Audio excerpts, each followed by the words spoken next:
ఈరోజు అట్టహాసంగా దళిత కులాన్ని ఉద్ధరించామనే చూపించుకునే నెపంతో దాదాపు 100 అడుగుల పైన ఉన్నటువంటి అంబేద్కర్ విగ్రహాన్ని ఆవిష్కరించినటువంటి నేటి ముఖ్యమంత్రి జగన్మోహన్ రెడ్డి గారిని ఈరోజు దళిత సామాజిక వర్గాలు చూసిన తర్వాత బుద్ధి తెచ్చుకోగా ఈరోజు రాష్ట్ర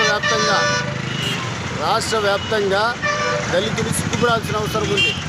ఎందుకంటే దళిత సంక్షేమ పథకాలన్నీ దాదాపు 27 సంక్షేమ పథకాలు ఈరోజు తుంగలో దొక్కేసి అదే ఎస్సీ కార్పొరేషన్ నిధుల్ని తీసుకుపోయి అక్కడ గౌరవనీయులు దేవుడు డాక్టర్ బిఆర్ అంబేద్కర్ గారి విగ్రహాన్ని ఆవిష్కరింపజేసి దళితులకి మసిపూసి మారేడుకాయం చేసి చూపిస్తున్నాడు ఆయన అభివృద్ధి ఇదే మీకు అని.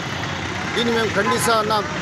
తెలుగుదేశం పార్టీ కదిరి నియోజకవర్గంలో కూడా దళితులు దీన్ని తీవ్రంగా వ్యతిరేకిస్తారనే దాంట్లో నిదర్శనమే ఈరోజు మేము కూడా మా అంబేద్కర్ గారికి వినతిపత్రం ఒకటి సమర్పించినాం.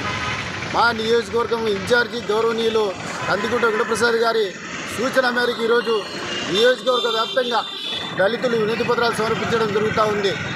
ఇందులో భాగంగా ఇక్కడ కూడా మేము సమర్పించినాం. ఎందుకంటే దేవుడా నువ్వు కల్పించిన రాజ్యాంగం హక్కుల్లో భాగంగా మాకు చెందాల్సిన సంక్షేమ ఫలాలు అందకపోగా ఈ సంక్షేమ ఫలాలను దారి మళ్లించి ఆయన రాజకీయ స్వార్థం కోసం వాడుకుంటున్నాడు. ఆయనకు మంచి బుద్ధిని ప్రసాదించని మేము ఈరోజు కోరుకుంటా ఉన్నాం. మీకు ఏమాత్రం చిత్తశుద్ధి ఉన్నా ఎస్సీ కార్పొరేషన్ రీఓపెన్ చేయి, ఎస్సీ ఫైనాన్స్ కార్పొరేషన్ని రీఓపెన్ చేయి.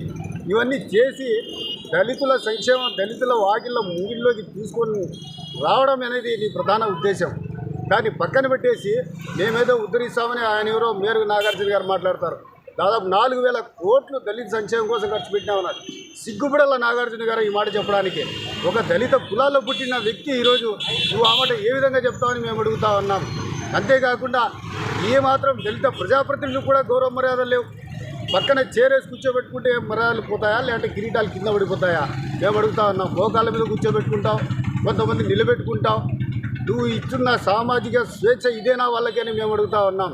కొంచెమన్నా వైసీపీలో ఉన్న దళిత ప్రజాప్రతినిధులకు కొంచెమన్నా పౌరుషం రోషం ఉంటే వెంటనే రాజీనామాలు చేయండి వైసీపీకి.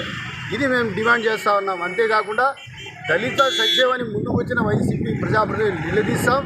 ఖచ్చితంగా మీరు మాకు ఏం చేసినారు, రాబోయే ఎన్నికల్లో బుద్ధి చెప్పేదానికి కూడా రెడీ అయిపోయినారు దళితులు. ఇది గుర్తుపెట్టుకొని నోరు జాగ్రత్త పెట్టుకొని మాట్లాడాల్సిందిగా డిమాండ్ చేసి సెలవు. జై హింద్, జై తెలుగుదేశం, జై కందికుంట.